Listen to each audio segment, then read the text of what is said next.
the level of transparency, in the marriage. If it was at a 5 before, now it's got to go to 100. Right. Because Great point. because trust is gained in drips but lost in buckets.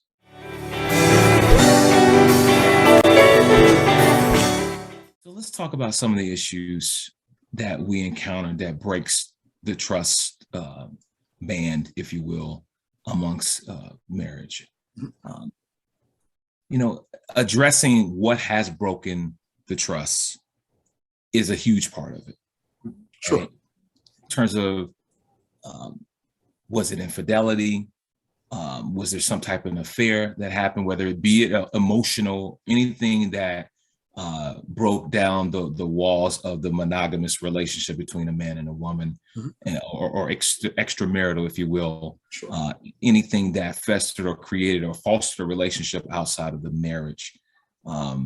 Secrets, keeping secrets. And I'm just going to throw a few more topics at us, and then we'll dive in. Physical affairs, right? Obviously, infidelity. Preventative maintenance or lack of preventative maintenance, right? Poor communication, dishonesty.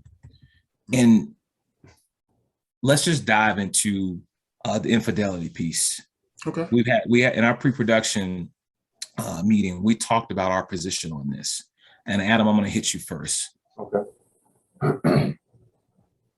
But you want to ask a question? I'm sorry. Well, sure. I'll throw it out there. Okay. Is there any room for infidelity in a marriage? No. No, there is no room for infidelity in a marriage. And I think the deeper question that we need to be asking is, can we get back to restoring our marriage after infidelity? And I think it varies on situation to situation because everybody's going to be different. There's no cookie cutter answer to this particular dilemma because of the fact that everybody's unique, everybody is different. So it really does depend upon your willingness and your ability to want to work out the issue. And then working out that issue, going through a process, a painstaking process of actually rebuilding that trust over a period of time.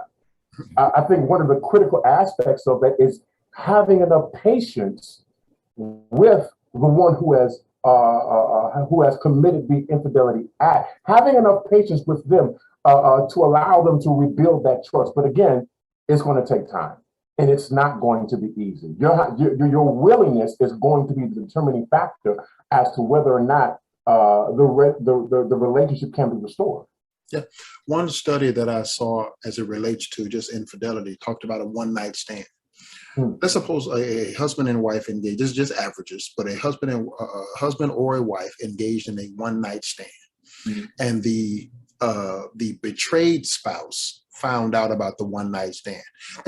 Studies say on average, it takes 3 to 5 years for that marriage to recover from that one-night stand. So now with a one-night stand, understand, you don't have, in theory, you don't have any premeditation.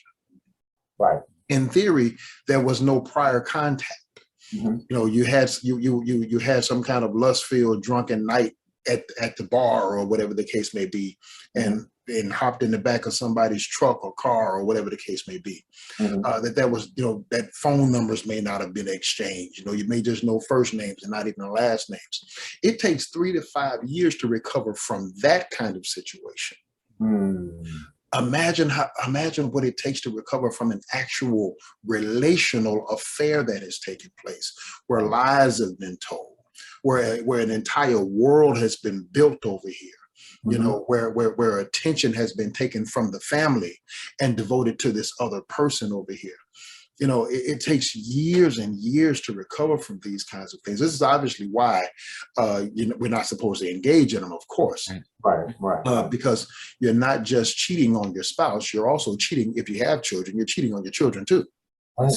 And most people don't understand that. Well, I just cheated on her, but I was a good father. No, you weren't. I just cheated on him. I was a good mother. No, you weren't. You just tore up your children's world. Right. You just tore up their whole foundation of life just that quickly, and so it takes, while it can be recovered from, it absolutely takes time. A couple of things that we could talk about as it relates, just talking to infidelity, a couple of things that would need to be engaged in order to recover from those things. First of all, is counseling. Yeah. Individual counseling as well as marital counseling. Right. You know, you have to make a determination whether or not we're actually going to try and make this work. And that's going to take a commitment, that's going to take a stronger commitment to make it work than the commitment that it took to get married in the first place. Yeah. Yeah. Okay. Because go ahead. No, I like that where you're going, but the message that I'm hearing is those of you that are out there thinking about cheating on your wife or cheating on your husband, don't do it. It is important that you realize there's ramifications beyond the physical event in the moment of lust. There's hearts that are broken, and no one knows how deep the impact can be on your children to the point where they shut down educationally, they shut down emotionally, they create a wall, they create this lifetime depiction of or villainizing the parent, whoever has committed the act, and and then now they're going to spend years of therapy after they become an adult to understand, or not even get the therapy, but just grow up with this brokenness. Yeah. And we know what that creates. Absolutely. Absolutely. And so, of course, trying to prevent it is best. Yeah. But let's go from the standpoint that it's already happened for me. Right. So now we have to talk about how do we get past it? Right. How do we heal? I don't want to say get past it. That's not fair. How do we heal from it? Yeah. Right. If that's the desire, if that's what the plan is. And like I said, it's got to be a lot of individual counseling. It's got to be some marital counseling. The children need to be engaged in counseling, individual and possibly family as well, because if they found out about it, if they know about it, they just lost respect for a family member, a mother or a father. So that's got to be addressed and dealt with.